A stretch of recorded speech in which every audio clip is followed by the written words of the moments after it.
ya estamos con Gretel Ledo. ¿Cómo estás, Gretel? Muy bien, bueno, agradecida por la invitación, Alejandro, Pablo. Gracias a vos por venir. Gretel es abogada, es politóloga y socióloga de la UBA, magíster en Relaciones Internacionales de la Universidad di Bologna. Sí. Bueno, una serie de títulos tenés. ¿Sabés qué?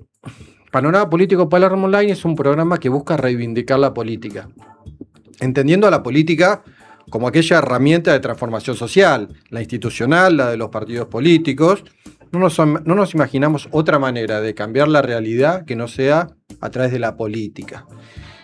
Reconocemos el difícil momento que pasa el sistema político en general en cuanto a su representación en la sociedad. Sin embargo, en este espacio buscamos e invitamos dirigentes políticos, candidatos, a veces actores sociales que hacen política a su manera, no desde lo partidario, pero hacen política también. Con lo cual, quienes hoy nos están mirando y escuchando, queremos siempre que a nuestros invitados, por lo menos en la primera pregunta, lo conozcan desde un punto de vista más personal. Acabo de presentar tus títulos, tu profesión, tus estudios. Nos gustaría que nos cuentes cómo fue que te decidiste a estudiar estas carreras que tienen tal vez como común denominador ciencias sociales, por decirlo de alguna manera, ¿no? ¿Cómo fue que te involucraste en este tipo de carreras? Bueno, la verdad que es una pregunta interesante para una respuesta paradójica, porque de chica mi ilusión siempre fue ser cirujana cardiovascular. Opa, bueno. Nada que ver. Bueno, hasta que finalmente se me abrieron los ojos gracias a una feria de carreras. Soy egresada de Carlos Pellegrini, por eso de la UBA. Sí. Entonces, en cuarto año en el Pellegrini, en el patio, se hace la tradicional feria de carreras, donde los egresados del colegio te dan la posibilidad de, con mesas donde el cartelito dice ciencia política, derecho, arquitectura, filosofía, de acuerdo a un test. Entonces primero nos juntaron a todos, digo, tranquilos, hagan el test y fíjense lo que le da. Yo respondí las preguntas orientadas a lo que en ese momento sentía, y cuando sumo el puntaje, para mi asombro, no lo podía creer, porque ahí es cuando se me despertó.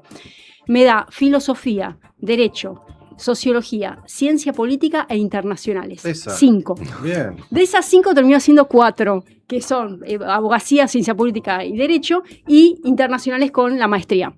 Pero, ¿le hiciste caso 100% a lo que te dio? Sí, porque pasa, yo desde la primaria tenía una vocación hacia la política. Claro. Siempre me interesó la política, pero paradójicamente no quería hacer derecho. Bueno, es una cuestión de que mis padres son abogados y uno trabajaban. Hay un tema entonces yo digo, revisar, no quería seguir por una cuestión de lo que implica tener un estudio jurídico, pero sin embargo, cuando se me despierta eso, llego a casa, felizmente le digo a mi papá, ya sé lo que voy a estudiar ciencia política. Me dijo, no, mira, nosotros te vamos a apoyar, pero tenés que hacer abogacía.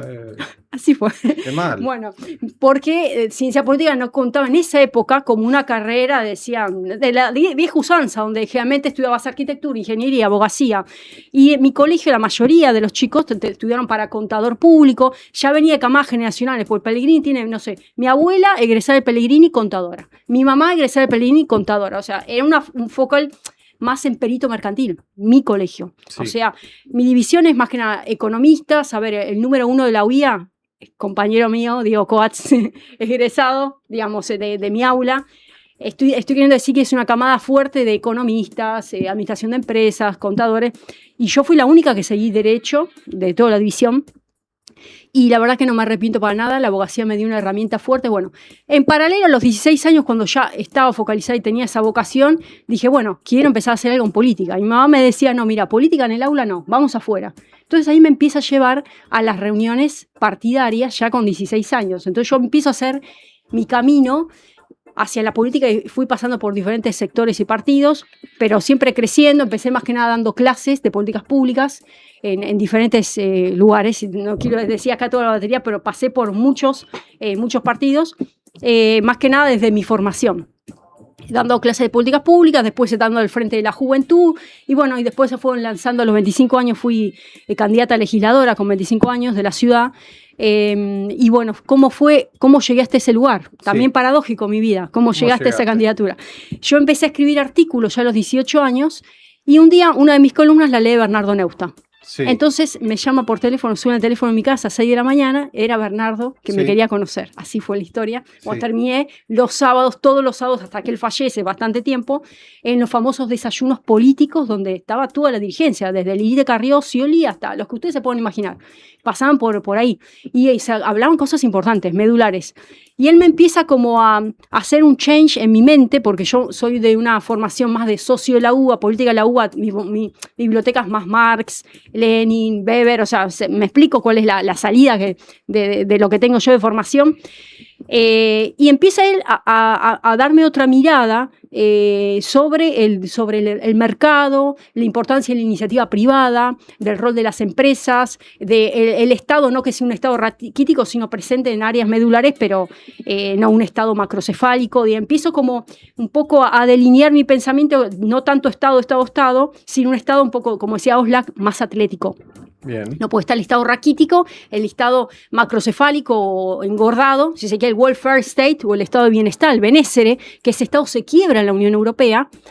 Y después está un Estado donde hay garantías que el Estado no puede delegar. Y ahí es donde hoy, al principio, yo veo una disonancia con lo que está aplicando hoy el gobierno nacional, donde hay áreas que yo creo que son medulares, no son transferibles a la iniciativa privada. ¿Me explico? Hablamos de educación. No se puede ocupar el mercado. Claro, no estamos hablando de trazar políticas de Estado donde todo lo que es el nivel estratégico tiene que salir a nivel visión desde lo que es la confección de la política y del Estado, donde independientemente de que cambien las gestiones, Argentina tendría que tener una perdurabilidad en el tiempo. ¿Me explico? Como pasa en Japón y en otros países donde decir, ya hay una previsibilidad, más allá de que haya una alternancia de color político. ¿Me explico lo que estoy diciendo? Correcto.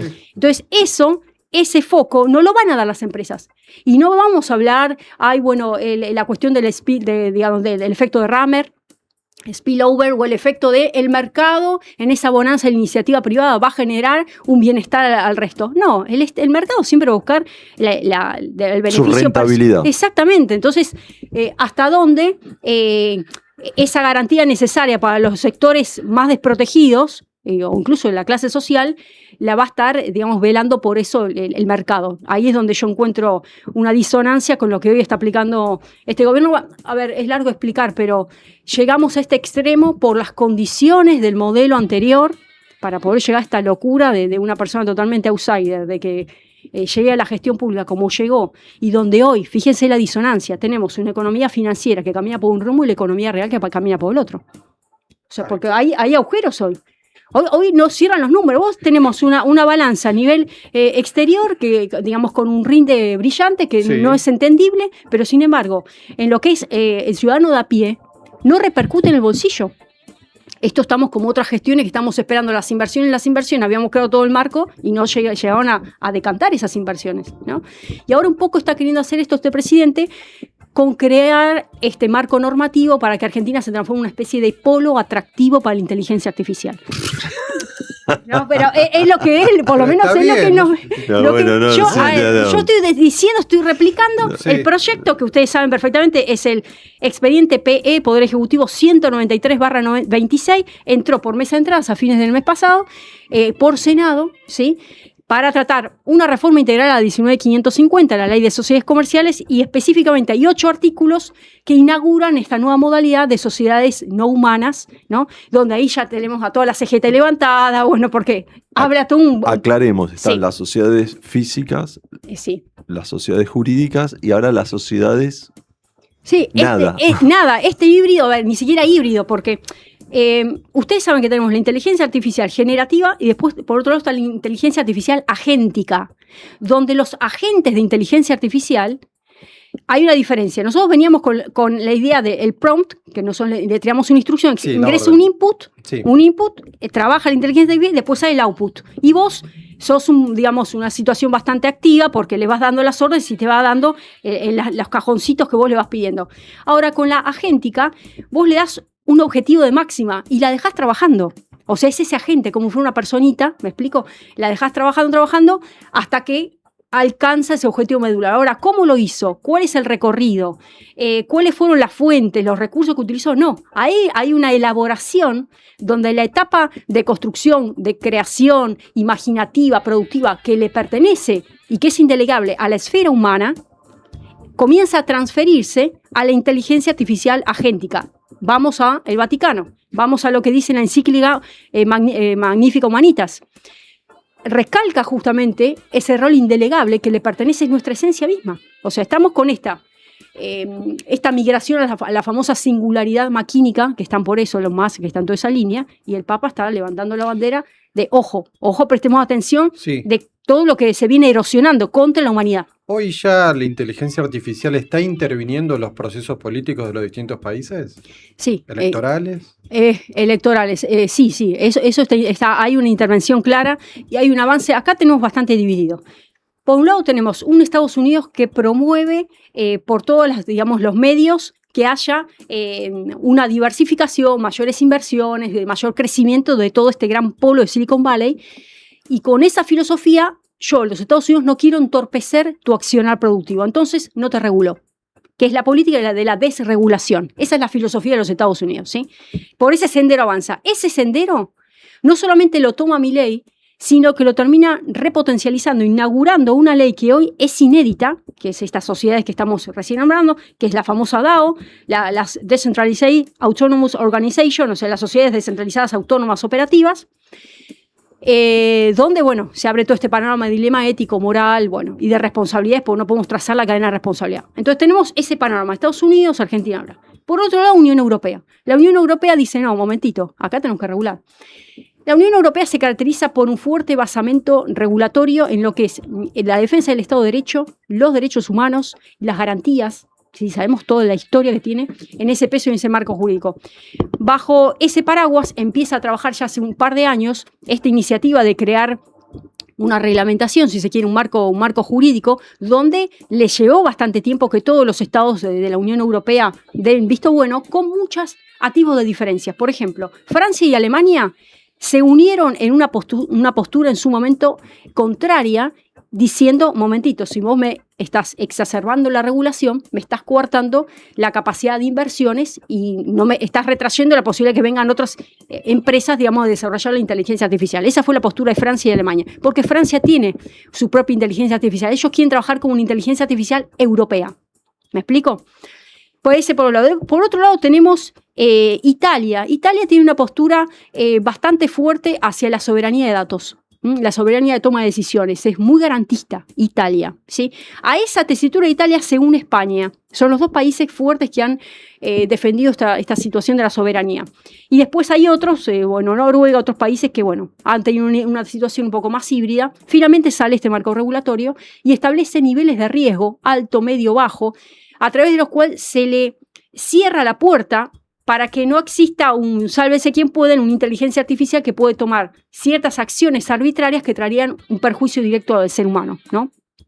Un montón, acá detalla, ahora si quieren podemos un poco desarrollar cuáles son las que están literalmente prohibidas en el suelo. ¿Qué significa? Que por más que vos tengas una empresa americana o una empresa china y quieras operar en la Unión Europea, tenés que ajustarte a ese marco, que es ese marco que funciona dentro de la Unión. Entonces tenemos Estados Unidos, recién dijimos, Argentina, de regulación, Unión Europea, regulatorio, y China está en una visión del open source, que es una vía de código abierto, donde los chinos son bastante estratégicos, porque ellos no buscan tanto, yo diría, un modelo de imposición ideológico o de pensiero o de filosofía o de principios, sino más bien un negocio económico.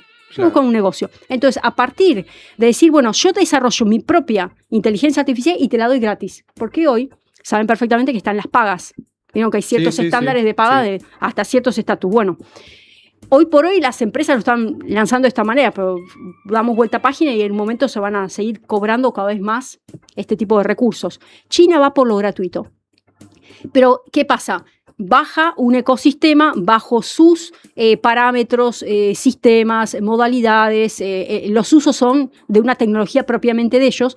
Y esta guerra se la entabla a los Estados Unidos cuando Norteamérica le prohíbe la venta de los chips NVIDIA. Porque esos chips son los que potencian la inteligencia artificial. Cuando le cierra la puerta a esos chips, China dice, bueno, hasta acá llegamos y empiezan a crear toda esta situación paralela para no solamente a nivel recursos abiertos, de datos abiertos. Hay antes había una guerra, ¿te acuerdas? La carrera espacial, la carrera por la tecnología.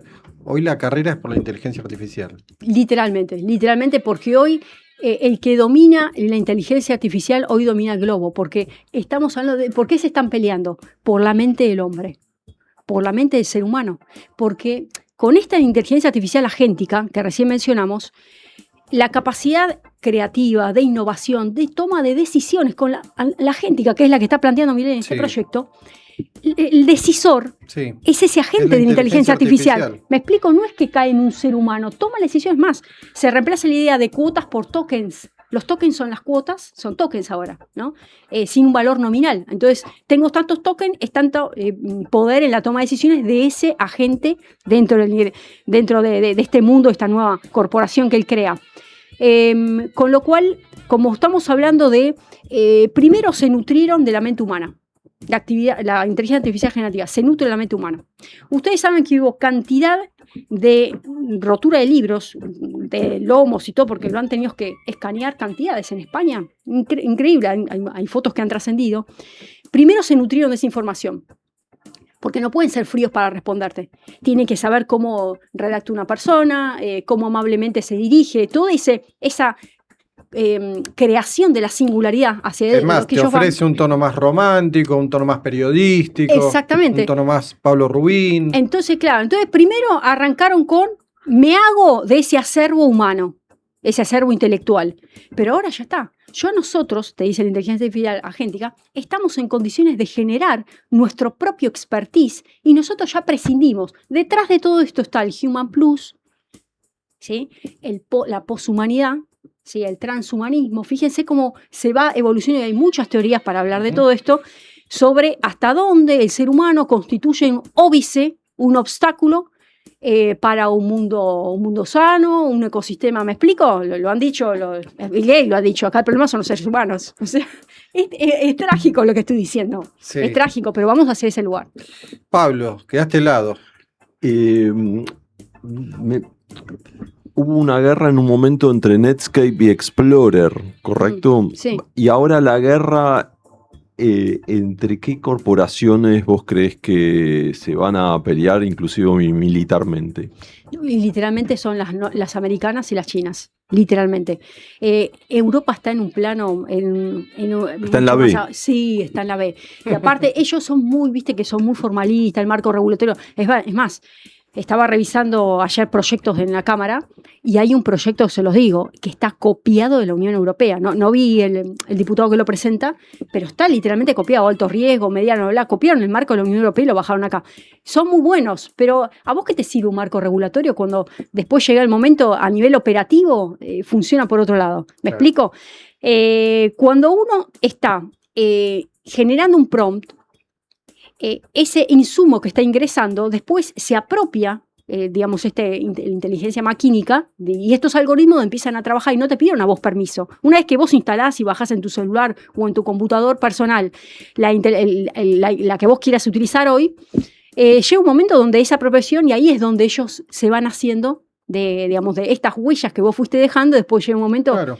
Lo mercantilizan. Nosotros hemos pasado a ser una mercancía, en términos de Marx, literalmente apetecible para por eso hoy la lucha está por esas huellas que vos estás dejando.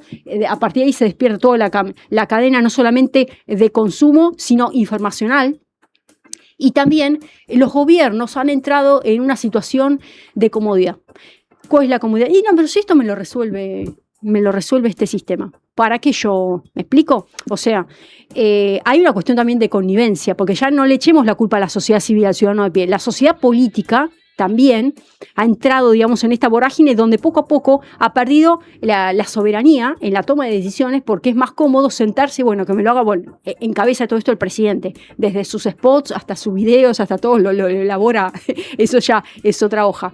Es increíble, ¿no? Está llegando la IA a la política, a las campañas políticas, a la comunicación visual. Sí, y a ver, detrás de todo esto, la presidencia del ser humano. Detrás de todo esto está bien, Esto es como el salto de lo que fue la revolución industrial. El salto se tenía que dar, porque las tareas pesadas que el ser humano para mover, aparece la locomotora, son tareas que, los trayectos, los traslados, por favor, ha sido un salto importante para la humanidad. Pero vos, mientras tanto, tenés que capacitar a esa persona para que después utilice esas herramientas y sea el último en la toma de decisiones, el supervisor, el que pueda dirigir bien cuáles son las tareas específicas, pueda velar por los resultados. ¿Me explico? Pero eso de implantar acá, te implanto el modelito, el esquema y el sálvese quien pueda, y ahí ¿sabes cómo te lo venden? La renta básica universal.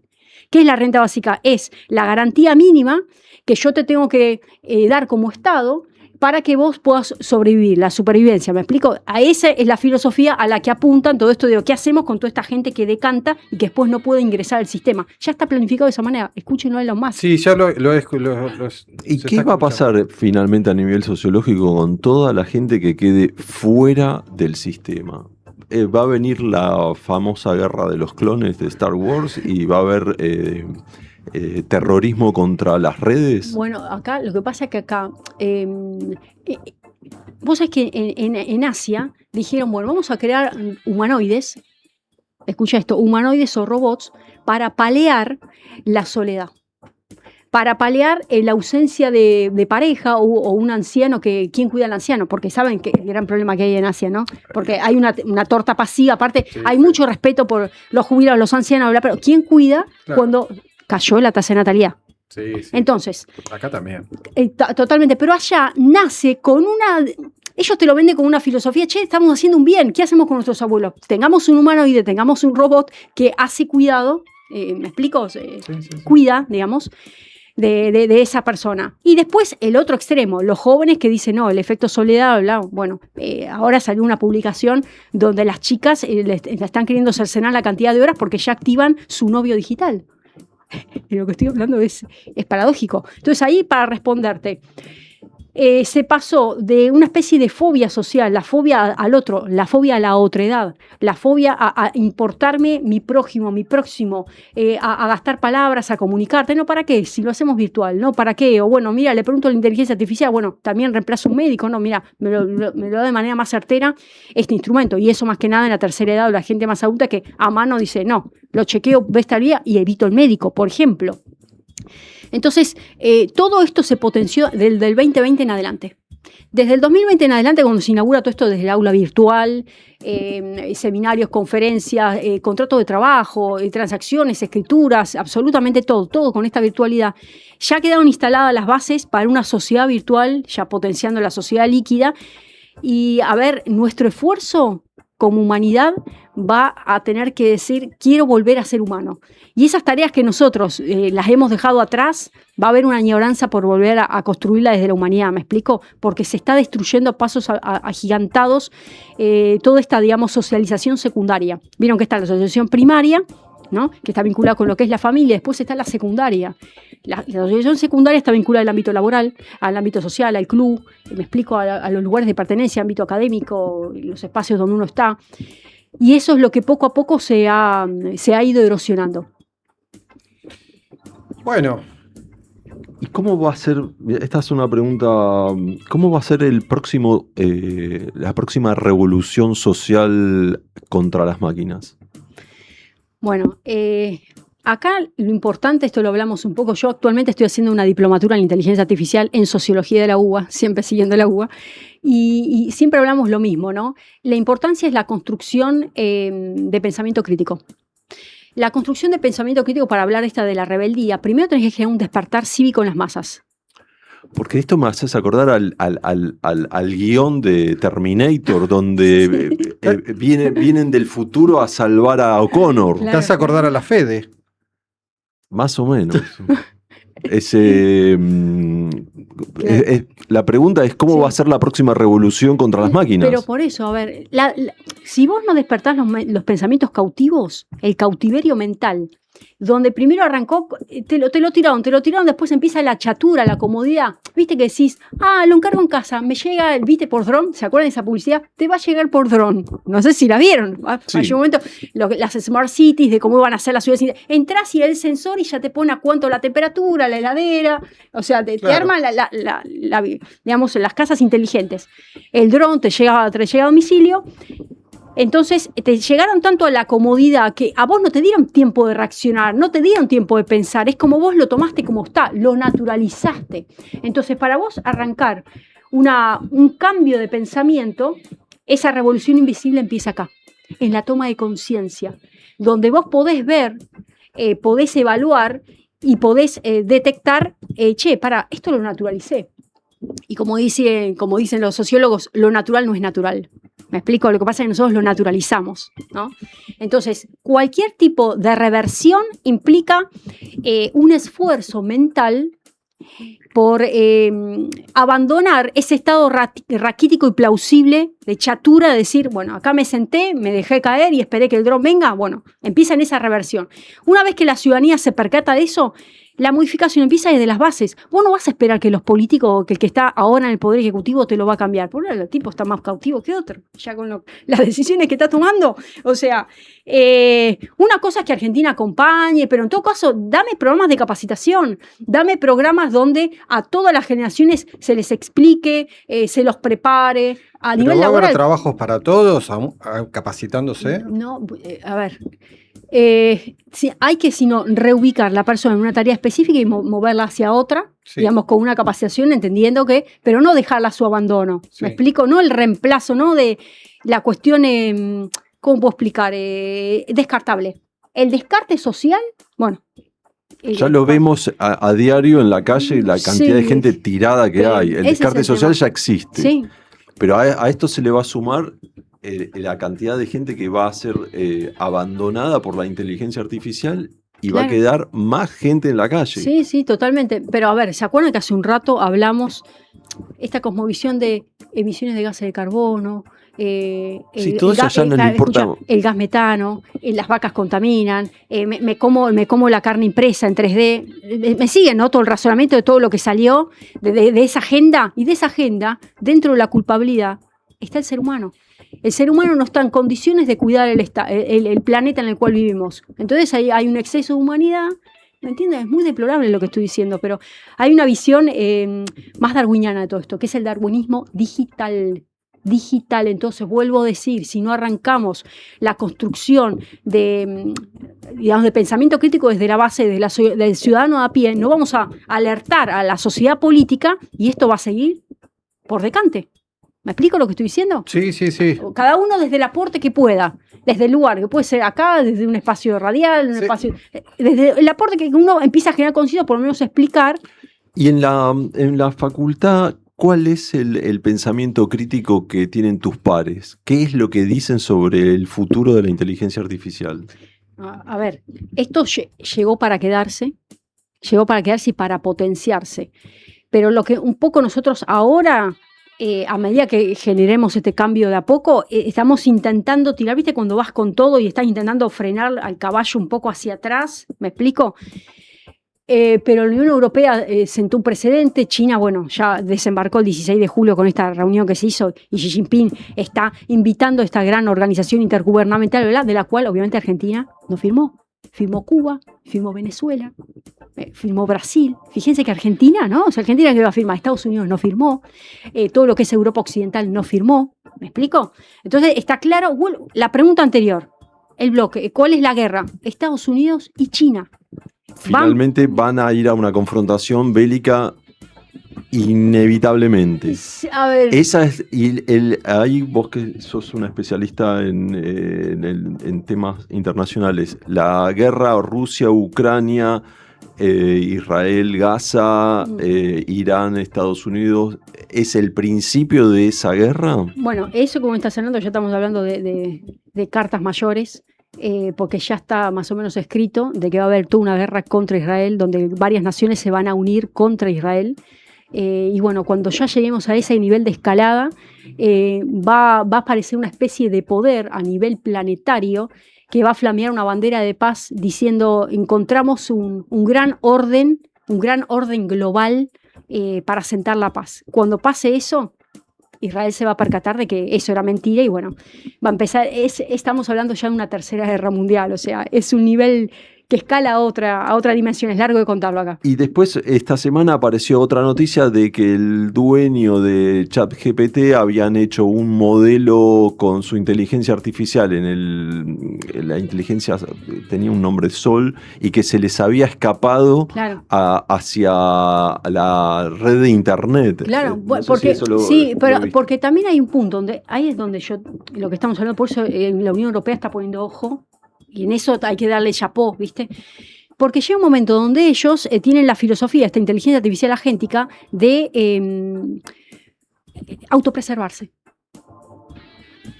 Por más que vos les des ciertas tareas, llega un momento donde ellos se autorreproducen, se autopreservan y si las pones en lucha con otro tipo de inteligencia artificial de menos nivel, hace lo que sea y aún le miente al ser humano, eso está estudiado, y utiliza caminos insondables que son ocultados frente a la persona, el razonamiento, para llegar a ese objetivo de máxima que es esta data. En ese pensamiento, mañana pones inteligencia artificial agéntica a manejar una guerra con dron dirigidos, y a vos te parece, y es lo que dice la encíclica, ¿a vos te parece que va a ser para ellos un dilema moral a quién apuntar o a quién no en una guerra? No, porque ¿te parece? No creo. Por eso fue lo primero que pidió el Papa, el desarme en esa cuestión específica. Bueno, llegamos a la mitad del programa. Me hace sentir huérfano, Gretel, ante la ola, esta ola gigante que viene, porque yo también uso la inteligencia artificial. Desde que empezó, yo la tengo paga. Y hay veces que yo le hago una pregunta, una cosa, y me dice, no, esto ya te lo expliqué antes, lo que pasa es que vos no lo entendiste. Ya tiene tu perfil. No.